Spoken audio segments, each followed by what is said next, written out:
Imagine waking up one day to find that the world has lost its color. Not in a literal sense, the sky is still a gradient of blue, the leaves still a vibrant green, but in a way far more profound. The ambitions that once drove you feel like lines from a play you no longer remember the meaning of. The relationships that warmed you now feel like polite exchanges between strangers. The work you do, the goals you pursue, even the small pleasures you once cherished all seem to happen behind a thick pane of glass. You can see them, you can participate in them, but you cannot feel them. A silent, invisible vacuum has settled. In the center of your chest and into this void, a single terrifying question whispers, "What is the point?" This is not depression, though it may wear its clothes. This is not laziness, though it may be mistaken for it. This is a crisis of meaning. It is the quiet, unspoken dread of the modern world. You go through the motions, you scroll, you work, you socialize, you consume, all while feeling like an actor on a stage after the audience has long since left and the script has dissolved into ash. You are performing the rituals of a faith you no longer believe in. You are haunted by the ghost of a purpose that has vanished. This feeling is the echo of a prophecy made over a century ago by a philosopher who saw the coming avalanche. Friedrich Nietzsche, in his parable of the madman, declared that God was dead and we had killed him. But this was never a triumphant cry of atheism. It was a warning of cosmic consequence. He was not celebrating the death of a divine tyrant, but lamenting the murder of the greatest meaning-maker the Western world had ever known. He foresaw the collapse of the entire foundational structure, the sun around which our planets of morality, purpose, value, and art had orbited for 2 millennia. And he asked the question we are all now forced to answer. What happens to a universe when its sun goes supernova? What do the planets do when the gravity that held them in place vanishes into nothingness? The initial freedom feels exhilarating for a moment. No divine judge, no cosmic plan, no predetermined sin. We are unshackled, autonomous, free to create our own values. But this freedom quickly curdles into a profound and unbearable weight. If there is no north on the compass, then every direction is equally valid, and therefore equally meaningless. If nothing is inherently sacred or significant, then the value of everything is negotiable, transient, up for grabs. The death of God was not the death of a celestial dictator. It was the death of the ultimate audience. We are now actors on a stage, performing for an empty house, and we are slowly realizing that our performance is for no one, not even for ourselves. So we scramble. We frantically try to stuff this void with new gods, hoping we won't notice the difference. We worship at the altar of busyness, making a religion of productivity. We seek salvation in the algorithm, begging it to tell us what to want, who to be, what to buy to feel complete. We look for purpose in our careers, turning corporations into churches and mission statements into scripture. We seek transcendence in the curated perfection of our digital selves, and we find only comparison and anxiety. We make a god of science, expecting it to not only explain the mechanics of the universe, but also to provide a manual for living within it, and are shocked when it remains silent on matters of the soul. But these are not new suns. They are flickering candles in an infinite expanding darkness. They cannot hold the planets in their orbit. The void remains. The question persists. The color does not return. What Nietzsche warned us about was not a theological event, but a psychological and spiritual catastrophe. The question he forces upon us is the most urgent of our age. In the absence of a given meaning, a divine script, are we strong enough to become the authors of our own? Or will we, lost and terrified in the infinite expanse of our freedom, simply choose new, quieter chains? The scramble you feel is not your personal failing. It is the default setting of a consciousness that has lost its horizon. To understand why this void is so paralyzing, we must descend into the machinery of the human psyche and the philosophical foundations we've unknowingly stood upon for centuries. The hidden problem begins with a fundamental need. Human beings cannot tolerate a vacuum of meaning. We are, as the neurologist Robert Burton suggests, hardwired for narrative. Our brains are not passive receivers of reality. They are frantic, insistent authors. They take the chaotic, senseless data of existence and weave it into a coherent story with you as the protagonist. This story is what we call an identity. It tells you why you matter, what you should fear, what you should desire, and what your suffering is for. For most of history, the primary author of this story was not the individual, but God. The plot was pre-written. A divine comedy of sin, redemption, and salvation. Your role was to play your part well. Remove the divine author, and the protagonist is left alone in the empty study staring at a blank page. This is the terror of true freedom. The existentialist philosophers, those who took Nietzsche's warning most seriously, called this weight the dizziness of freedom. Søren Kierkegaard described the anxiety that comes from staring into the abyss of your own possibilities. Jean-Paul Sartre called it condemnation to be free, and argued that with this freedom comes a profound nausea, a visceral disgust at the sheer, undifferentiated isness of a world without imposed value. But our psyche rebels against this nausea. It is too much to bear. So, as the psychologist Carl Jung would argue, we don masks. We create a persona, the social self that is efficient, agreeable, successful, to show to the world and crucially to ourselves. This persona becomes a shield against the abyss. We think, if I can just be a good manager, a devoted parent, a fitness enthusiast, then that will be meaning enough. But these are roles, not roots. The persona is a performance, and performing for an empty house is the very definition of exhaustion. This is why you can be utterly burned out even when you are achieving everything you're supposed to. You are tending to the mask while the soul beneath it starves. Meanwhile, the world, sensing our collective desperation, offers us prefabricated personas in bulk. This is what the French philosopher Gilles Deleuze called the society of control. It is a more insidious evolution of the massification that worried thinkers like Huxley and Orwell. They feared a world where meaning would be crushed by force. The darker, more relevant reality is a world where meaning is diluted by distraction and replaced with consumption. We are not forced into conformity. We are seduced into it. We are offered a smorgasbord of identities: the minimalist, the influencer, the disruptor, the wellness guru. We are sold the aesthetics of meaning, the right clothes, the right technology, the right lifestyle, without the substance. This is the psychological trap. We outsourced meaning to God, then killed him. Unable to bear the responsibility of authorship, we now outsource it to the market. We let algorithms, trends, and social validation tell us what to want and who to be. We engage in what the philosopher Byung-Chul Han calls self-exploitation. We believe we are freely actualizing ourselves, when in reality we are complying so perfectly with societal expectations that we police ourselves. The whip is no longer in the overseer's hand. It is in our own. We beat ourselves for not being productive enough, happy enough, optimized enough. We are both the prisoner and the warden of a cell we refuse to acknowledge we built. This is the great contradiction at the heart of the modern self.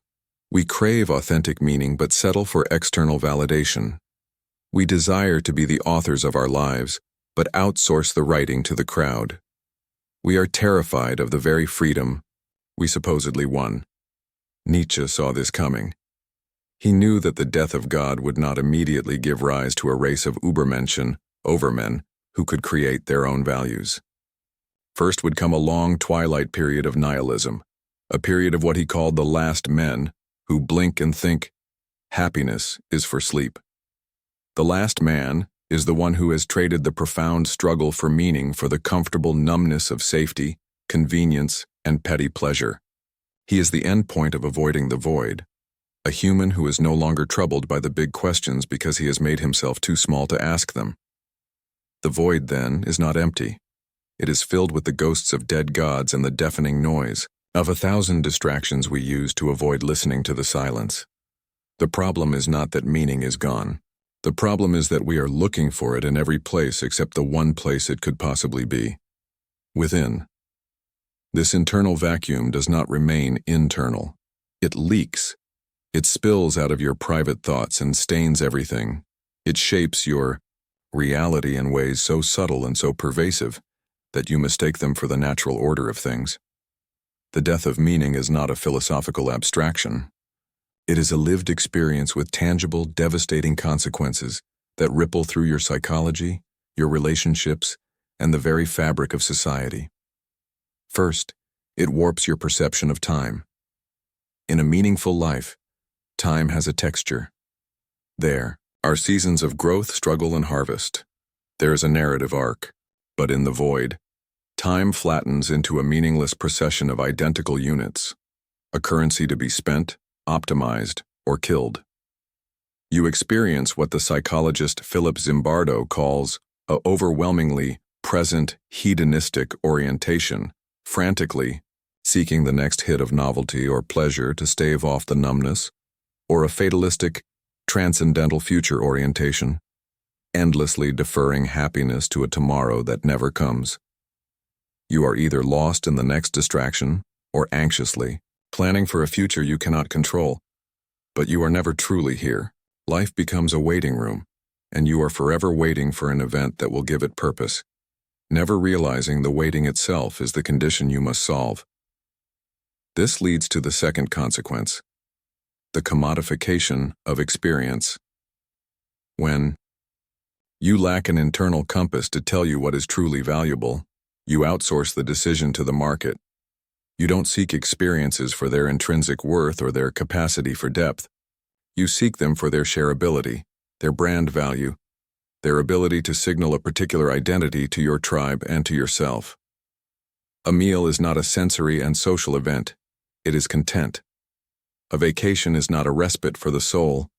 It is a curated collection of images to prove you are a person who vacations well.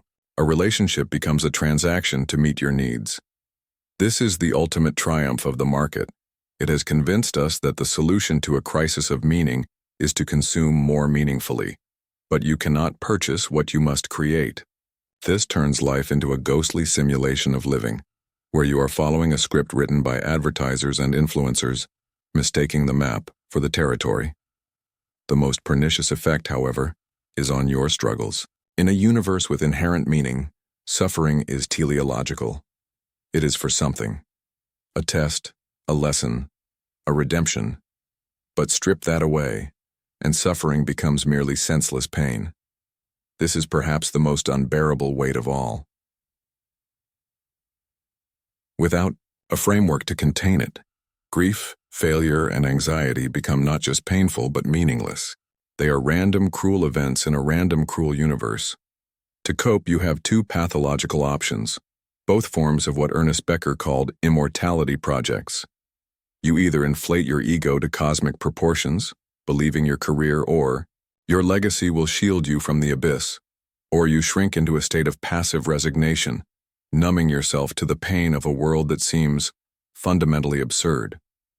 This is the fertile ground for what Viktor Frankl, the psychiatrist and Holocaust survivor, identified as the existential vacuum. He observed that this vacuum often manifests not in overt depression, but in a suite of subtle, widespread neuroses, a sense of total and ultimate meaninglessness, a feeling of emptiness and boredom, and a passive conformism that he termed the mass neurotic triad.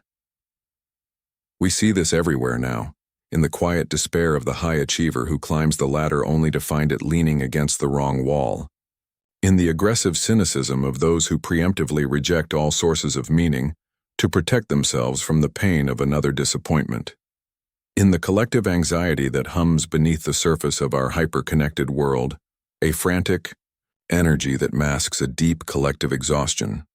On a societal scale, the consequences are apocalyptic. A culture that cannot agree on what is meaningful cannot hold a conversation, only a shouting match. Politics ceases to be about the good life and devolves into tribal warfare, a desperate game where winning is the only value left. Art, stripped of its role to explore truth and beauty, becomes either pure decoration or shallow propaganda. Education becomes job training, teaching people how to make a living but not how to live. We are surrounded by the artifacts of a civilization that has lost its central organizing principle. We have unparalleled power over nature but no wisdom on how to use it. We have more information than any generation in history, and less clarity. This is the true shape of Nietzsche's warning. It is not that life becomes sad, it is that it becomes weightless, and in that weightlessness, we are vulnerable to the worst kinds of gravity. When people cannot find anything to live for, they will eventually find something to die for. The vacuum will be filled, not by the gentle gravity of self-authored purpose, but by the violent, absolute certainty of new fundamentalisms, rigid ideologies and demagogues who happily sell the cheap narcotic of certainty to those drowning in the sea of maybe. The death of meaning is not the end of the search for meaning. It is the beginning of a desperate, often dangerous shopping spree for a replacement. The diagnosis is bleak, the consequences terrifying.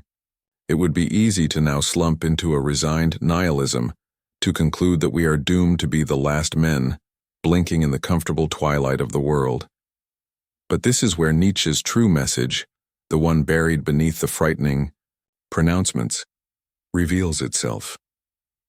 It is not a message of despair but a declaration of war, and the war is for your soul. The death of God was not an end. It was the greatest liberation in human history.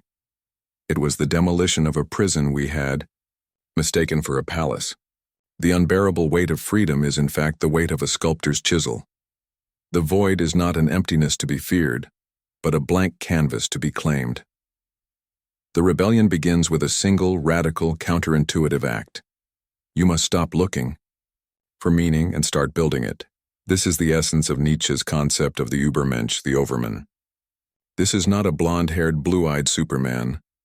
It is a psychological and spiritual ideal, the one who has the courage to embrace the abyss, to stare into the meaningless chaos of existence, and not pray, not despair, but create. The overman is the ultimate author. He understands that value is not discovered, it is bestowed. Meaning is not found like a buried treasure, it is forged in the fires of our choices, our actions, and our suffering. How does one begin this rebellion? It starts with a ruthless act of introspection. You must, as Carl Jung urged, confront your shadow.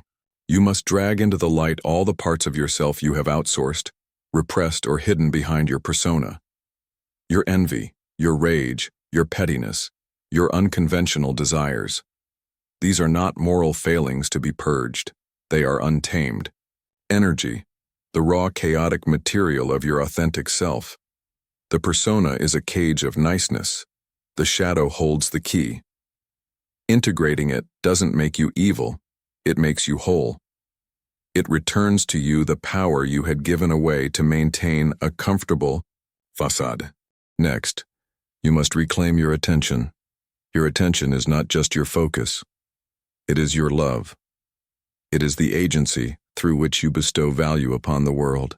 Every time you mindlessly scroll, you are outsourcing your attention, and thus your love to an algorithm whose only goal is to commodify it. The rebellion is fought in the microscopic choices of your day. It is choosing to read a book that challenges you over watching a video that numbs you. It is taking a walk without a podcast, forcing a conversation with the raw, unmediated world. It is practicing what the philosopher Simone Weil called absolute unmixed attention, which she equated with prayer. This is how you take back the authorship of your experience. You decide what is worthy of your gaze. Then, you must perform the ultimate alchemy, the revaluation of your suffering. This is the hardest part of the rebellion. Nietzsche gave us the formula, Amor Fati, the love of one's fate. This is not passive resignation. It is not saying, everything happens for a reason. It is the active, defiant embrace of all of it, the pain, the failure, the loss, as necessary and integral to the person you are becoming. Your suffering is not a mistake to be medicated away or a sign of a broken universe. It is the fire that tempers the steel of your character. It is the friction that allows you to grip life. Viktor Frankl saw this in the concentration camps. Those who survived were not the physically strongest, but those who could find a meaning in their suffering. If they could find meaning there, we can find it here. Ask not, why is this happening to me? But what is this asking of me? This rebellion is not a one-time event. It is a daily practice. It is the conscious choice to build altars where you once found voids. In your work, stop asking what the world pays you to do. Start asking what problem your skills can solve that you find meaningful. Pour your love into your craft, not for the reward, but for the intrinsic value of doing something well. In your relationships, see others not as tools for your validation, but as co-authors of shared meaning. Practice vulnerability, the ultimate rebellion against the curated persona. In your life, impose your own structure. Create rituals that are sacred to you. A morning coffee in silence, a weekly walk in the woods. These are not routines, they are declarations. They are you saying, this time this act has value because I say it does. This is the path from the passive last man to the active overman. It is not a path of happiness, as the world defines it.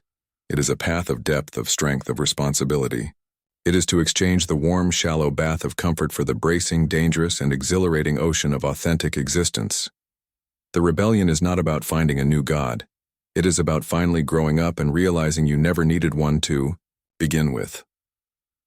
After the diagnosis of the void, the mapping of its consequences, and the call to rebellion, there remains one final, staggering revelation.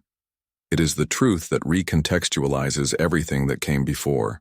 It is the key that turns in the lock of your understanding. The ultimate truth is this: the search for a single, monolithic, capital M, meaning of life was the trap all along. It was the final, most cunning vestige of the very God-shaped thinking we supposedly escaped. We killed God, but we kept his script. We still believed on some deep, unquestioned level that meaning was something out there, a finished product, a secret to be uncovered, a divine plan waiting to be discovered. We exchanged a celestial architect for a self-help guru, a holy scripture for a philosophical treatise, a promised heaven for a 5-year plan, but the underlying craving remained the same: for something external to finally and definitively tell us what it's all for. This is the paradigm shift that changes everything. Meaning is not a noun. It is not a thing you find. Meaning is a verb. It is the active, continuous, and conscious process of meaning-making. It is the perpetual inner fire of valuing, choosing, and loving. The universe is not silent because it is indifferent. It is silent because it is waiting for your answer. The question is not, what is the meaning of life? The question is, what meaning will you bring to life? The abyss does not stare back at you with emptiness. It stares back with infinite potential. It is the raw, unformed marble from which you must sculpt your masterpiece. The horror is not that there is no designer. The horror, and the glory, is that you are the designer. This is what Nietzsche meant when he spoke of the will to power. It has been tragically misconstrued as a desire for domination over others. In its profoundest sense, it is the opposite. It is the innate drive within all life to overcome itself, to grow, to expand, to impose its order upon chaos. In a human being, the highest expression of the will to power is not conquering others but conquering the chaos within yourself. It is the will to impose meaning on the meaningless, to create value in a valueless void, to say yes to life in its totality, its ecstasy and its agony, not because you have to, but because you choose to. Your life is not a puzzle to be solved. It is a work of art to be created. This realization dissolves the final chains. You are released from the burden of finding the one true path. There isn't one. There is only your path, the one you blaze with every step you take. The man who finds profound meaning in raising his children is not inferior to the woman who finds it in scientific discovery. The artist who wrestles with beauty is not superior to the mechanic who finds grace in the elegant turn of a wrench. Meaning is not hierarchical. It is idiosyncratic and deeply personal. It is found in the quality of your attention, the depth of your engagement, the courage of your responsibility. This is why the rebellion of self-authorship is the only true freedom. It is the freedom to look at the raw data of your existence, your childhood, your traumas, your talents, your limitations, your historical moment, and not see a predetermined sentence but a unique set of ingredients. You are the alchemist. You alone hold the power to transmute the lead of your suffering into the gold of your wisdom. You are the one who decides if a memory is a ghost that haunts you or a teacher that guides you. You are the one who chooses whether your past is an anchor or a foundation. This is the ultimate embrace of Amor Fati. It is loving your fate not in spite of its twists and cruelties, but because of them. They are the specific, irreplaceable contours of your raw material. A smooth, bland, comfortable life provides nothing to push against, nothing to overcome, nothing to shape you. Your struggles are not interruptions to a meaningful life. They are the very forge in which it is tempered. The point was never to arrive at a meaning-filled destination. The point was always the act of sailing itself, the navigation, the struggle with the waves, the sighting of stars you alone can see. So, the final, most powerful realization is a transfer of sovereignty. You are the meaning maker. You are the sun around which your planets orbit. The gravity that holds your world together does not come from a collapsed star in your distant past. It radiates from your own core. The silence you feared was never a verdict. It was an invitation to finally speak your own truth into existence. You stand at the edge of your own becoming. The page is blank. The chisel is in your hand. The marble awaits. There is no divine critic in the gallery to boo or cheer. There is only the relentless, thrilling, and terrifying question that now defines what it is to be truly, fully human. What will you create?